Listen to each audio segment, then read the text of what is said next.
Hello दोस्तों, स्वागत है आप सभी का हमारे YouTube चैनल GM स्टोरी में। दोस्तों, आज मैं सुनाने वाला हूँ आपको अकबर बिरबल हरे घोड़े की कहानी। एक शाम राजा अकबर अपने प्रिय बिरबल के साथ अपने शाही बगीचे की सैर के लिए निकले।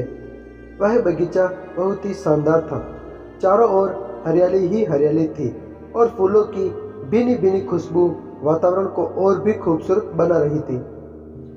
ऐसे में राजा को जाने क्या सूझा कि उन्होंने बिरबल से कहा, बिरबल, हमारा मन है कि इस हरे भरे बगीचे में हम हरे घोड़े पर बैठकर घूमें। इसलिए मैं तुम्हें आदेश देता हूँ कि तुम 7 दिनों के अंदर हमारे लिए एक हरे घोड़े का इंतजाम करो।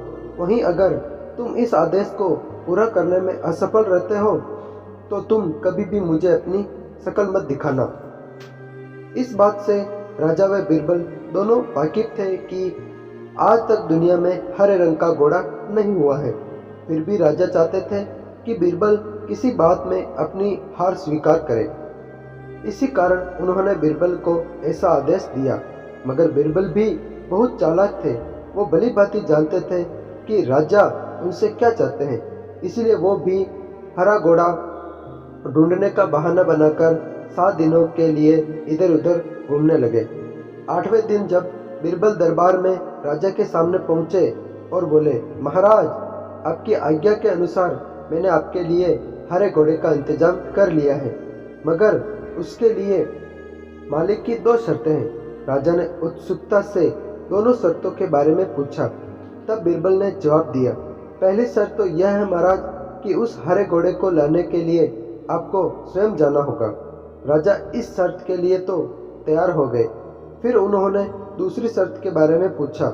तब बिरबल ने कहा, घोड़े के मालिक की दूसरी शर्त यह है कि आपको घोड़ा लेने जाने के लिए सप्ताह के 7 दिन के अलावा कोई और दिन चुनना होगा। यह सुन राजा हैरानी से बिरबल की आंखों में देखने लगा। तब बिरबल ने बड़ी सहजता से जवाब दिया, महाराज, घोड़े का मालिक कहता है कि हरे रंग के खास घोड़े को लाने के लिए उसकी यह खास शर्तें तो माननी ही होंगी। राजा अकबर बिरबल की यह चतुराई भरी बातें सुनकर खुश हो गए और मान गए कि बिरबल से उसकी हार मनवाना वाकई में बहुत ही मुश्किल काम है। इस कहानी से हमें सीख, यह कहानी हमें यह सिखाती है कि सही सूझबूझ और समझदारी के साथ नामुमकिन लगने वाले काम को भी आसानी से किया जा सकता है।